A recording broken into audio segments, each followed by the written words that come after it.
I sold my family farm for $10.5 million.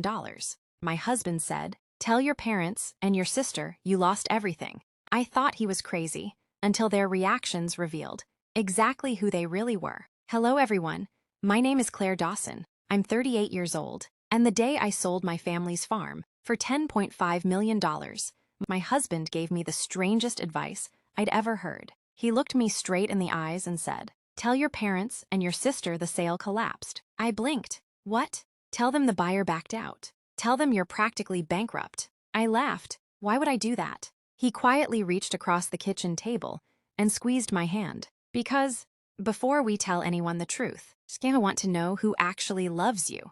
3 days later, I realized my husband had just saved us from the biggest mistake of our lives. Looking back, the farm was never just land. It was my grandfather's entire life. Nearly 400 acres, stretched across rolling hills in western Iowa. Cornfields, old oak trees, a weathered red barn, a farmhouse built by my great-grandfather. With his own hands, every fence post carried a memory. Every field had a story. As a little girl, I spent every summer there. Grandpa taught me how to drive an old tractor before I was tall enough to reach the pedals properly. He showed me how to recognize healthy soil, how to predict rain by watching the clouds, how to repair broken fences instead of replacing them. Whenever I asked why, he always smiled. Take care of what takes care of you. Those words stayed with me forever. When Grandpa passed away, everyone expected the farm to be sold immediately. Land prices had exploded. Developers had already made several offers. Instead, his will surprised everyone. He left the farm to me, not because I was the oldest grandchild, because I was the only one who still spent weekends helping him after everyone else stopped visiting. I cried harder reading that will than I had during the funeral. Mom hugged me afterward. "He knew you'd protect it." I promised myself I would. For the next 8 years, I tried. My husband, Mark, and I invested everything we had. Modern irrigation, new equipment, better crop rotation. We worked sunrise to sunset. Some years we made money. Other years we barely broke even. Then came 2 terrible seasons back to back. Drought, then flooding. Insurance covered some losses. Not enough. One evening, Mark quietly placed a folder on the kitchen table. Inside was an offer. A renewable energy company wanted the property. They planned to build a large solar energy project. Their offer, $10.5 million. I stared at the number. This has to be a mistake. It isn't. I cried that night. Selling the farm felt like saying goodbye to Grandpa all over again. Mark simply held my hand. He wanted you to have a future, not a burden. Weeks later, after meeting with attorneys, financial advisors, and environmental consultants, I accepted the offer. The company agreed to preserve Grandpa's farmhouse as part of the property. That promise mattered more than the price. The closing happened quietly. Only Mark and I knew. The money hadn't reached our account yet, but everything had been signed. That evening, Mark surprised me with his strange suggestion. "Tell your family the deal failed." I don't understand. They've spent years asking about the farm. They'll eventually know. I know. But first, let's find out whether they care about you or your money. I honestly thought he was overthinking things. Still, I trusted him. The next afternoon, Mom called. "Did everything close?" I took a deep breath. "No, what happened?" "The buyer backed out." "Oh, they found environmental issues.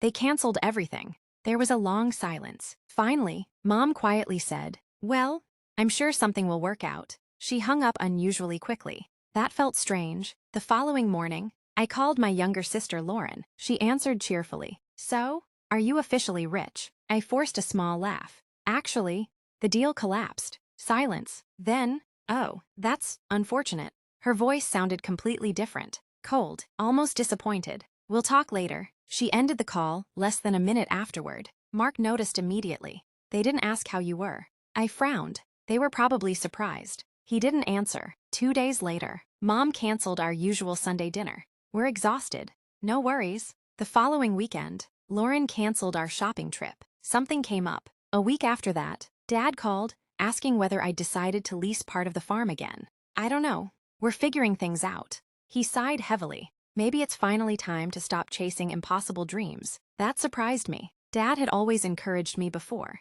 Now, he sounded impatient. Little things kept happening. Mom stopped calling every evening. Lauren stopped sending funny messages. Dad ignored several texts, asking for advice about repairing old equipment. Then, something even stranger happened. Mark and I attended my cousin's birthday party. As we walked toward the backyard, we accidentally overheard Lauren talking to another relative. I always knew Claire would lose that farm. She was too emotional. Grandpa should have left it to someone practical.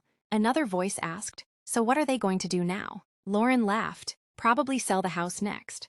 They're basically broke." I felt Mark gently touch my arm. "Don't." I quietly nodded. We walked away before anyone noticed us. That night, Mark opened a notebook. Every strange conversation, every canceled invitation, every dismissive comment, he'd written them all down. "You're documenting this?" He smiled. "I want you to remember how people treated you before they knew the truth." The next morning, my phone buzzed. An email from our attorney. Subject, wire transfer complete. I opened our banking app. There it was, $10,500,000, quietly resting in our account. Outside, nothing had changed. Inside, everything had. Because while my husband and I were planning our future, my family still believed we had nothing left. And they were acting exactly like people who thought we were no longer worth their time. Sometimes, the fastest way to discover someone's true character isn't by telling them you're rich. It's by letting them believe you have nothing left to offer. As the $10.5 million appeared in our account, my family was still busy showing us exactly who they really were. I stared at the balance on my phone. $10,500,000. After years of worrying about weather forecasts, equipment loans, and crop prices, it almost didn't feel real. Mark smiled. "So, do you still think I was being paranoid?" I looked at him. "I think you were smarter than I realized." He laughed softly. "I've watched your family for 15 years. I've noticed something. When they think you can help them, you're the center of their world. When they think you need help, they disappear." I wanted to argue. Instead, I thought about the past 2 weeks. The unanswered messages, the canceled dinners, Lauren's gossip, Dad's disappointment, Mom's silence. No, he wasn't paranoid. He was observant. 3 days later, Mom called, for the first time in nearly 2 weeks. "Hi, sweetheart." "Hi, Mom. I've been thinking." "About what?" "The farm. I think it's time you stop throwing money at it." "I already told you. The sale fell apart." She sighed. "You should probably get a regular job." I smiled sadly. "I'll think about it." After we hung up, Mark quietly asked, "Did she ask how you were?" "No." "Did she ask whether you needed help?" "No." Interesting.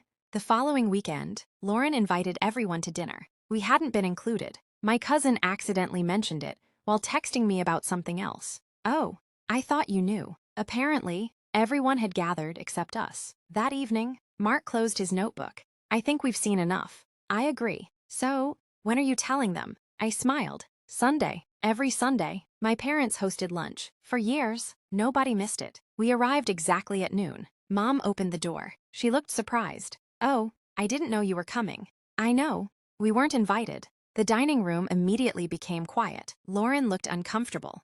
Dad avoided eye contact. Nobody asked us to sit. Mark calmly smiled. "We won't stay long." Mom folded her arms. "What is this about?" I quietly placed a thick envelope onto the dining table. Dad frowned. "What's that?" "Our closing documents." Silence. Lauren laughed. "I thought the sale collapsed." I looked directly at her. "No, it closed." She blinked. "What?" I opened the folder, removed the first page, placed it in front of Dad. He adjusted his glasses. His face slowly lost all color. "The purchase price? $10,500,000. Nobody spoke. Mom grabbed the paperwork. Her hands trembled. "I don't understand." I thought. "I know. You thought I was bankrupt." Lauren looked at me. "You lied." Mark answered before I could. "No. We tested." Dad looked up sharply. "Tested?" Mark nodded. "We wanted to know whether your love depended on Claire's circumstances." Mom looked offended. "How dare you?" I quietly interrupted. "No. How dare you?" The room became silent. I reached into my purse, pulled out several printed pages, copies of text messages, canceled invitations, dates, notes, then one final page, a transcript. Lauren frowned. "What's this?" "The conversation you had at Cousin David's birthday." Her eyes widened. "You heard that?" "Every word." I looked around the room. "For 2 weeks, not one of you asked whether we needed groceries, whether we needed a place to stay, whether we were okay. You simply disappeared." Dad quietly lowered his head. Mom tried one last time. We didn't know what to say. I smiled sadly. "You could have started with, 'How are you?'" Nobody answered, because there wasn't an answer. Then Dad whispered, "We failed." "Yes, we did." He looked directly at Mark. "You saw it before we did." Mark nodded politely. I hoped I was wrong. So did Claire. Lauren suddenly started crying. I was jealous. The room turned toward her. I always assumed Grandpa loved Claire more. He trusted her with the farm. I hated that. So when I thought she'd lost everything, part of me felt relieved. Those words seemed to shock even her. Mom looked devastated. Lauren, she wiped away tears. I know. I'm ashamed. For the first time, nobody defended her. Dad stood slowly, walked around the table, then hugged me. I'm sorry. I spent years believing success meant you didn't need us. I forgot successful people still need family. I hugged him back. But they need honest family. He nodded. I know. Epilogue. Soft piano becomes lighter, carrying peace instead of disappointment. It's been 3 years since we sold the farm. The old farmhouse still stands, exactly as Grandpa wanted. The renewable energy company restored it and preserved the surrounding oak trees. Sometimes, Mark and I drive past it. We always stop for a few minutes, just to remember. The money changed our lives, but not in the way most people imagine. We paid off every debt, created college funds for future grandchildren, started a foundation that provides grants to struggling family farms, so fewer people have to sell under financial pressure. That would have made Grandpa proud. As for my family, things eventually improved. Slowly, painfully, Dad became the first person to apologize with actions instead of words. Lauren entered counseling. She later admitted that her jealousy had shaped more of her life than she'd ever realized. Mom needed the longest, but eventually, she stopped asking what we owned and started asking how we were doing. My thoughts. Looking back, selling the farm wasn't the hardest part. Letting go of the illusion that everyone loved me unconditionally was. Money doesn't create character. It reveals it. The greatest gift my husband gave me wasn't financial advice. It was clarity. He understood that people often show their truest selves when they believe you have nothing left to offer. And because of that simple test, we entered the next chapter of our lives, knowing exactly who deserved a place in it. Grandpa always used to tell me, take care of what takes care of you. For years, I thought he was talking about farmland. Now I know he was talking about people.